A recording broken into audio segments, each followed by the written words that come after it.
Pecatur muda Prancis, Marc-André Maurizi, betul-betul harus menjadi pecatur yang diperhitungkan. Dia menjadi juara Jerba International Chess Festival 2025 setelah mengalahkan Volodar Murzin pada babak terakhir. Marc-André mengalahkan Murzin yang bahkan menggunakan pembukaan London System andalannya.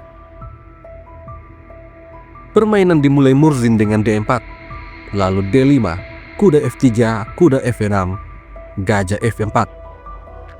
Andrea langsung mendorong C5 menantang pion, dibalas E3, mempersiapkan gajah untuk berkembang. Lalu E6, kemudian pion C3.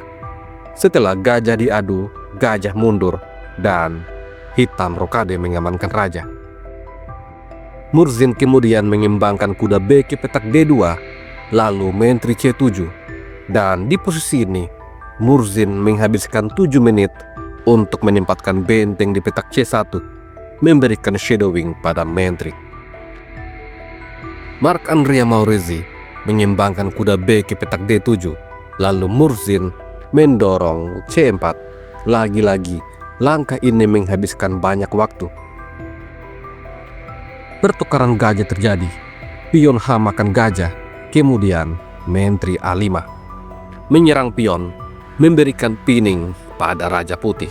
Volodar Murzin kemudian menukar pion C. Setelah itu, pion makan pion, dan gajah D3 dimainkan Murzin. Sampai di sini waktunya hanya tersisa 53 menit. Marc-André Maurizi menyerang gajah.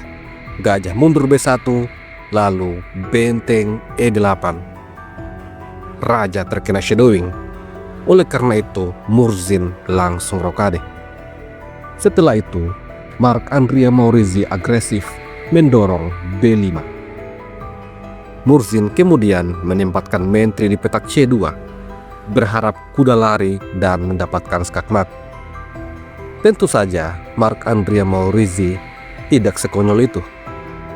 Di posisi ini, dia memilih gajah fianchetto. Ini adalah pilihan yang sangat menarik. Gajah hitam pada posisi ini terhalang oleh pionnya sendiri.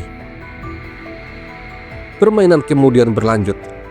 Murzin membawa menterinya ke petak F5, lalu benteng A ke petak C8.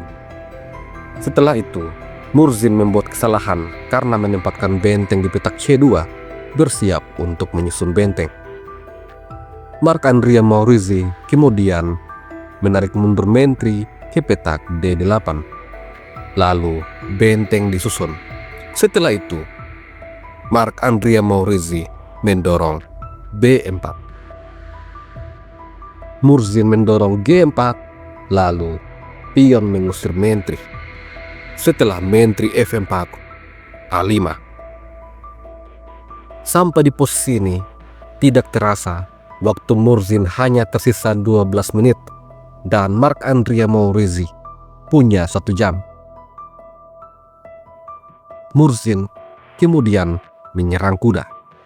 Kuda serang balik menteri, maka menteri G4 dan Marc-André Maurizi mendorong A4.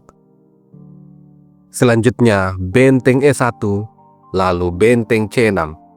Benteng C kembali mundur C1, lalu B3 menantang pion.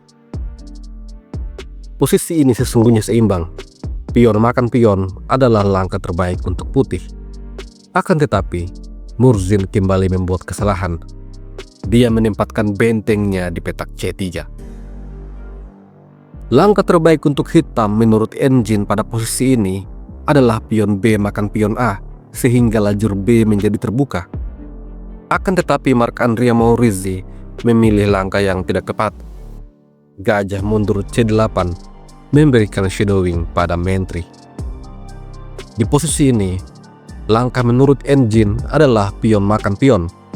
Akan tetapi Murzin justru mendorong A3. Ini membuat hitam kembali unggul. Tekanan waktu membuat Murzin membuat langkah-langkah yang tidak benar dan tidak akurat.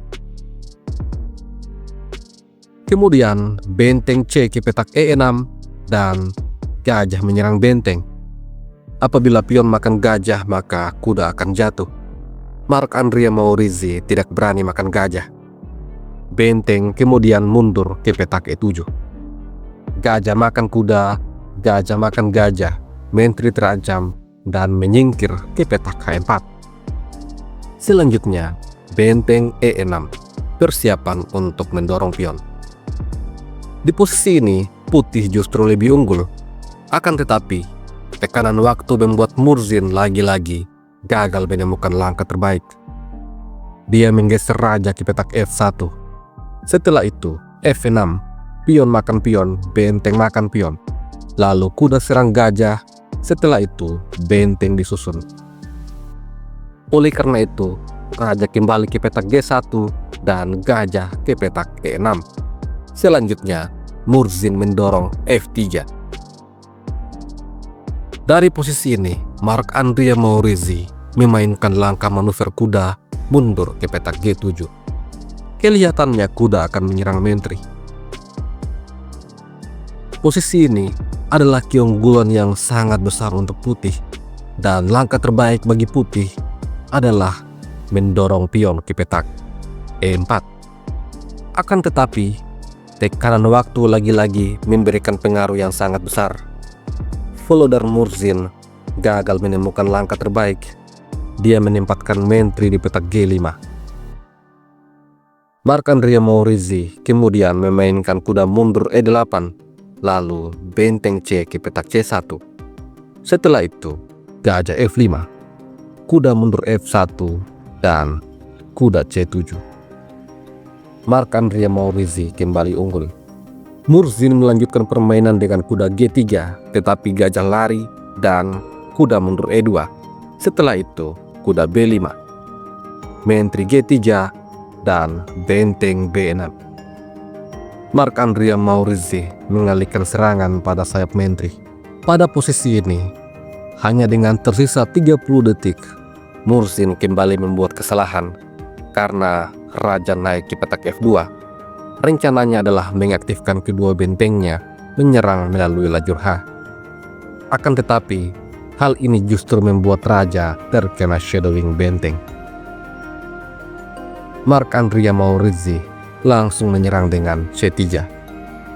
Kuda makan pion, kuda makan kuda, pion makan kuda.